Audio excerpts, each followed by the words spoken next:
kita gusa kerja. Gusa na cabi dawan tauri. Jai Krishna. Asyhadu an la ilaha illallah wahdahu la syarika lahu wa la hawla wa la quwwata Aman. Aman. Aman. Aman.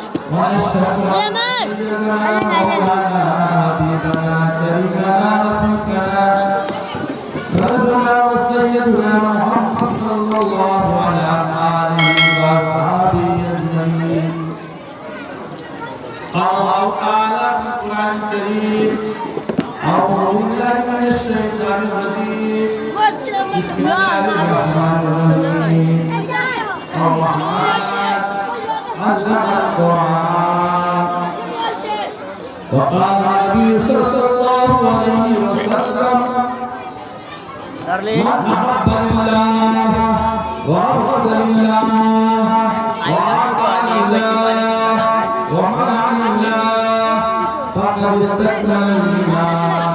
وقال عليه الصلاة والسلام أشرف أمتي حملة القرآن.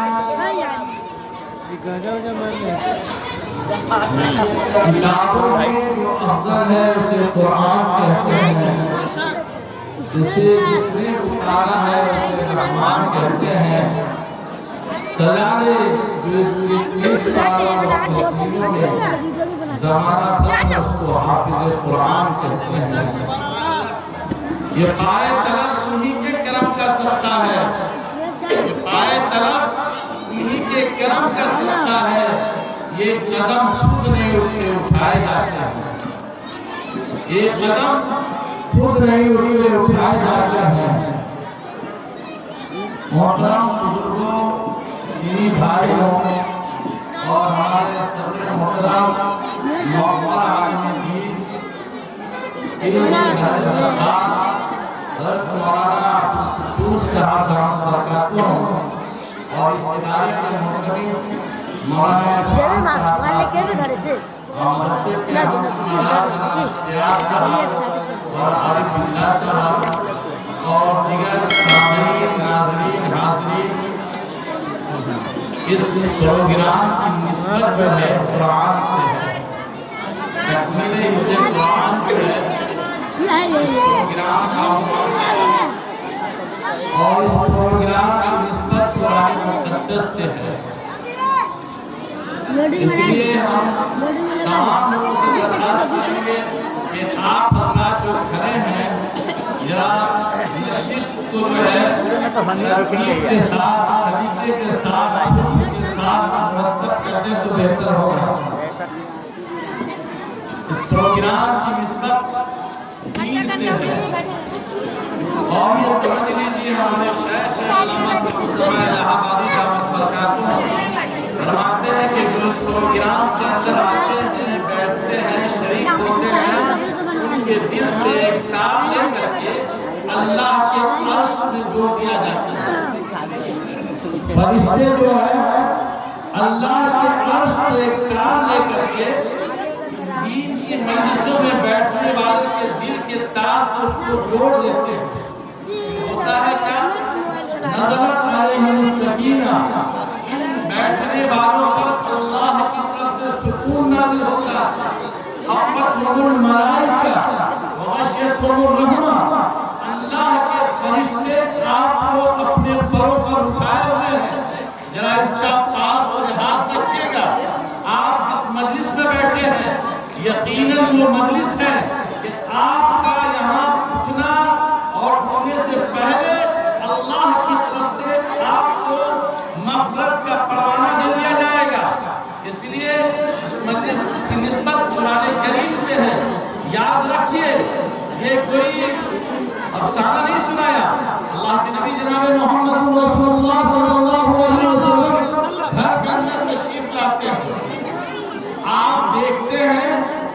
آپ کی ماضی ماریا ٹکٹیا رضی اللہ تعالی عنہ رو رہی ہے. آپ نے پوچھا کہ ماریا کیوں رو رہی ہو؟ ماریا کیوں رو رہی ہو؟ تو حضرت ماریا کہنے لگی اللہ کے رسول پیارے آقا تاجدار مدینہ شام پیدا تبدل رجا میرے رسول مجھے تو اپنا ابراہیم کہنا ہے. آپ کا لحن جگر آپ کا نور نظر میرے دل کا ٹکڑا میرے گود کا کھلونا ابراہیم جو انتقال کر گیا ہے وہ مجھے یاد آ رہا ہے. اللہ کے رسول صلی اللہ علیہ وسلم بیٹا تو آپ کا تھا آپ بھی سر جھکا دیے آپ بھی سر جھکا دیے اور بس منٹوں کے اندر آپ سر اٹھایا اور آپ نے حضرت ماریا رضی اللہ تعالی عنہ کو کہا کہ ماریا اے ماریا آنکھ اٹھا اور دیکھ تیرا بیٹا عرش پر حضرت ابراہیم کے ساتھ کھیل رہا ہے. تیرا بیٹا ابراہیم حضرت ابراہیم کے ساتھ جنت کے کھلونے سے کھیل رہا ہے اور جنت کی حوریں اور جنت کے غلمان تیرے بیٹے ابراہیم کو کھلا رہے ہیں. ماریا ذرا اٹھا نظر دیکھ لے. حضرت ماریا ٹکٹیا رضی اللہ تعالی عنہ نگاہ نیچے کی ہوئی ہے. آقا صلی اللہ علیہ وسلم پھر کہا ماریا نگاہ نیچی کر لے نگاہ اٹھا لے نظر اٹھا لے آسمان کی طرف دیکھ لے تیرا بیٹا حضرت ابراہیم کے ساتھ چل رہا ہے جنت کے حور و غلمان کھلا رہے ہیں دیکھ لے اپنے بیٹے کو سکون کر لے. تو حضرت ماریا ٹکٹیا رضی اللہ تعالیٰ عنہ پھر نگاہ نیچی کر لی.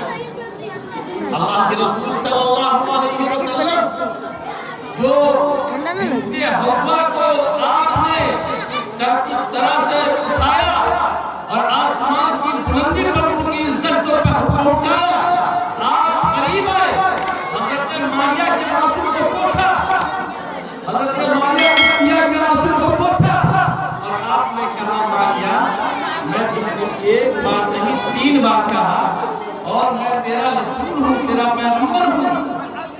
آپ کیوں نہیں اٹھائی کیوں نہیں اٹھا کے اپنے بیٹے ابراہیم کو دیکھ لی. تو حضرت ماریا ٹکٹیا رضی اللہ تعالی عنہ کہنے لگی آقا اگر میں آپ اٹھا کے دیکھ لیتی تو آپ کے بات مجھے یقین کا آتا ہے. آپ جیسے کہہ دیا کہ تیرا بیٹا جنت میں کھیل رہا ہے یقین ہے آپ سے دیکھتی اس سے زیادہ یقین ہے آپ کی بات سے یقین بے شک. آپ نے جو کہا کہ تیرا بیٹا جنت میں کھیل رہا ہے تو آقا آپ کی بات کہنے سے اب دیکھنے کی ضرورت نہیں ہے. دیکھنے سے جو سکون ملتا اور جو یقین ہوتا وہ تو مجھے صرف آپ کی بات ہی پر وہ یقین ہو گیا. میرے بھائیوں میرے بزرگوں میرے دوستوں یہ روایت آپ کو اس لیے سنائی کہ یہ مجلس دیوانوں کی مجلس نہیں ہے. یہ مجلس جس کا رشتہ جس کا تعلق قرآن کریم سے ہے جس کا تعلق قرآن کریم سے ہے اور اس مجلس میں بیٹھنے والا نہایت خوش قسمت آدمی ہوتا ہے. بہرحال ہمیں جو عنوان ملا ہے یہ تعلیم کا عنوان ہے. آپ یاد رکھیے یہ جو بچہ حسین حافظ قرآن ہوا ہے مبارک اس بچے کو حضرت مولانا ولی رحمانی علیہ رحمہ مدھوبنی کے پروگرام میں فلاح المسلمین کے جلسے میں جس میں 60 بچوں کی 60 حفاظ کرام کی دستار بندی آپ نے کی تو آپ نے اس موقع پر فرمایا کہ لوگوں سنو یہ جو حافظ قرآن ہوا ہے یہ بڑا مقام والا ہے بڑا رتبہ ہے. میرے آقا نے فرمایا اشراف امتی حملۃ القرآن میرے امت میں سب سے بہتر اور سب سے بلند و بالا اور جس کا مقام آسمان کے بلندی کو بھی پھیر دیتا ہے وہ ہے حافظ قرآن. وہ حفاظ کرام اشراف امتی حملۃ القرآن میرے امتی کا وہ حافظ قرآن ہے وہ سب سے چیدہ چنیدہ مجتبی مصطفیٰ ہے. حضرت نے فرمایا کہ سنو یہ اللہ کا فضل ہے. کون کہہ رہا ہے؟ وقت کا ولی رحمانی علیہ رحمہ کہہ رہے ہیں. کون کہہ رہے ہیں؟ جن کی بے باک زمانوں نے حکومت کے ہاتھ میں آگ ڈال کر کے باتیں کی وہ کہہ رہا ہے جو بیٹے ہیں مولانا منت اللہ رحمانی کے میری مائیں بہنیں بھی خاموش رہیں، آپ بھی سن لیں۔ حضرت نے فرمایا کہ سنیے، یہ جو بچہ حافظ قرآن بنا ہے یہ خالص اللہ کا بنا ہے، ورنہ میرا رشتہ شیخ عبدالقادر جیلانی سے 27 رشتوں کے بعد ملتا ہے۔ حضرت مولانا ولی رحمانی علیہ رحمہ نے فرمایا کہ میرا رشتہ شیخ عبدالقادر جیلانی سے ملتا ہے، پیران پیر شیخ عبدالقادر جیلانی سے 27 واسطوں کے بعد میرا رشتہ ملتا ہے۔ لیکن سن لیجئے، 27 واسطوں میں کوئی بھی حافظ قرآن نہیں ہے۔ 27 میں سے کون کہہ رہے ہیں؟ حضرت مولانا ولی رحمانی کہہ رہے ہیں، جس کے والد کون ہے؟ مولانا منت اللہ رحمانی ہے، جو حضرت مولانا عبدالقدوس صاحب سے پوچھ لیجئے، مسلم پرسنل اللہ کے بانی ہے، جو کہ پورے ہندوستان میں سب سے بڑی تنظیم ہے، ملت اسلامیہ کی اس وقت میں آبرو ہے، اس کے بانی ہے مولانا منت اللہ رحمانی۔ وہ بھی حافظ قرآن نہیں، ان کے والد ہے حضرت مولانا محمد علی منگیری علیہ رحمہ، جو کہ ندوۃ العلماء کے بعد ہے۔ ندوۃ العلماء کی بنیاد حضرت مولانا محمد علی منگیری نے رکھی۔ وقت کا دامن تنگ ہے، بہت کم وقت ملا ہے، تو انشاءاللہ حضرات علماء ہیں، اس لیے ہم اپنی بات کو سمجھتے ہوئے اور مختصر کرتے ہوئے بتائیں کہ حضرت نے بتایا کہ 27 واسطوں میں کوئی بھی حافظ قرآن نہ ہو سکے۔ حضرت نے کہا کہ میں بھی بڑی کوشش کیا کہ کسی طریقے سے حافظ قرآن بن جاؤں، لیکن اللہ کو نہیں تھا، میری آواز اور میرے گردن کی نسل ایسے بیٹھ جاتی تھی کہ پھر صحیح ہونے کا نام نہیں لیتی۔ ڈاکٹر نے کہا کہ یہ جو بچے حسین بابو جو حافظ قرآن بنا ہے، اس دار القرآن سے قرآن کا حافظ بنا ہے، اللہ کے نبی فرماتے ہیں ھذا کلام اللہ قد خرج من، اللہ حدیث قدسی میں جناب محمد رسول اللہ نے فرمایا کہ اللہ فرماتے ہیں کہ سنو یہ اللہ کا کلام ہے اور اللہ سے نکلا ہے، اللہ سے نکلا ہے۔ یہ قرآن کی عظمت یہ ہے، قرآن کا مقام یہ ہے، یہ قرآن اللہ اکبر۔ پڑوسی ملک کے صدر تھے جناب ایوب صاحب، وہ فرانس جا رہے تھے، فرانس کے صدر کے پاس جا رہے تھے، تو قاری عبدالباسط علیہ رحمہ اس وقت باحیات تھے، ان کو ساتھ میں لے لیا۔